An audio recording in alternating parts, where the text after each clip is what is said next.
Mike and Sheila Havman, and we're from Ranchester, Wyoming, and we're heading to Skagway, Alaska, about 2,400 miles from home. We've been on the road now for 6 weeks. We've gone 600 miles, and we plan on being in Skagway by October.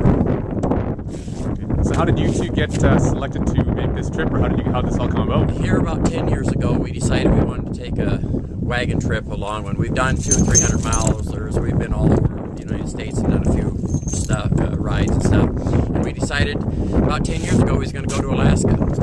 And here about last winter, I went and bought a team of horses here from a guy out of Manitoba, Robert Gardner, and they're Percher and Cross paint. And so I've been working them for 5 years. They're 7 years old now, and we decided last winter, well, this is the year we're going to do it. So we put everything together last winter and had it out April 18th.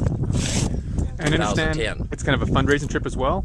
Yeah, we are riding for our veterans, all veterans, Canadian veterans, any veterans that's out there that's give us the freedom that we have today. We are riding for the cause, just thanking the veterans for everything that they've done for us.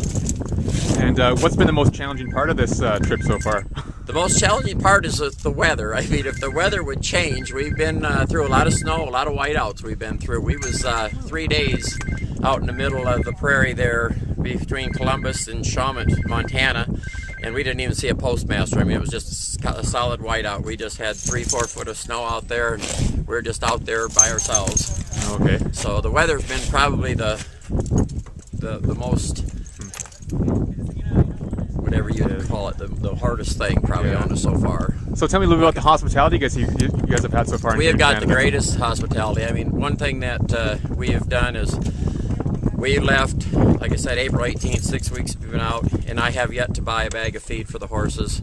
Every elevator that we stop by, stores that we go to buy feed, they give us our feed. We feed them high protein alfalfa, and because they're working pretty hard now, and we feed them oats every day.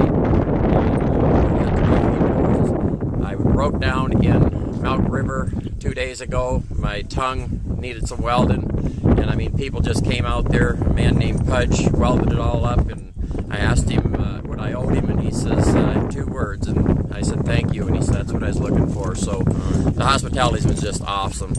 And Les and Colleen, they were just great, wonderful people. They come out, and Lyle Walker, he offered us to stay at his place, and people are just real generous to help us. So where's your route going to take you from here on out then? Well, when we go to Tabor, I'm going to be heading north. What we're going to do is we're going to go towards Edmonton, and then we're going to stay south of Edmonton and probably swing around on 43, and we're going to head toward Dawson Creek, and then up Fort Smith, and on the way to Whitehorse. All right. Well, thank you very much. You bet. Okay. My name's Sheila Havman, and it's SHEILAHAVMAN, and this is my home for the summer, for 6 months anyway. And that's our table that pulls out, our bed, coolers for our food, and that drawer is stuff to our dishes and some clothes. And I have a table over here to cook on. I have my Coleman stove that sits here, a water jug, the dogs, well, they're somewhere here.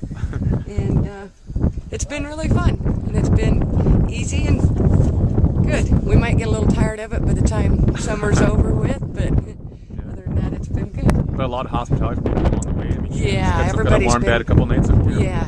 No, we haven't slept anywhere but right here in the wagon. So we like to stay close to the dogs and the horses, but everybody's been really good to us, and haven't had angry drivers doing anything to us or anything yet. So that's a good thing. How far do you guys like to get on any particular day? 20 to 30 miles. Okay. Yeah. Okay. Is this your first trip to Alberta here? It is. No, actually, I went to Calgary and had the LASIK eye surgery done in 2007. So, but this is the first time I've been this slow at going through here. So that's what's kind of fun about it, because you go at a slowest pace and you meet a lot of people, and a lot of people stop and are totally amazed that there's a horse and wagon on the road. So that's been kind of interesting and fun. So a fairly challenging trip, or was this something you'd ever do again in your lifetime, or is this? Oh, we do. Yeah, we do it again, because we've done this. We've went wagon trips lots of times, so I'm sure that we'll be going again. It's just hard telling where we'll go next time.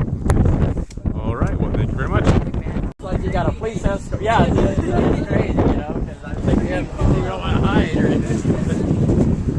But the reason we went with the yellow was the other thing, you know, you just have white canvas, tarp, and stuff. But I said, we want to be standing out for everybody to see us. So, you know. But it's been really interesting. And when you say, I don't know what you guys put on the news or whatever,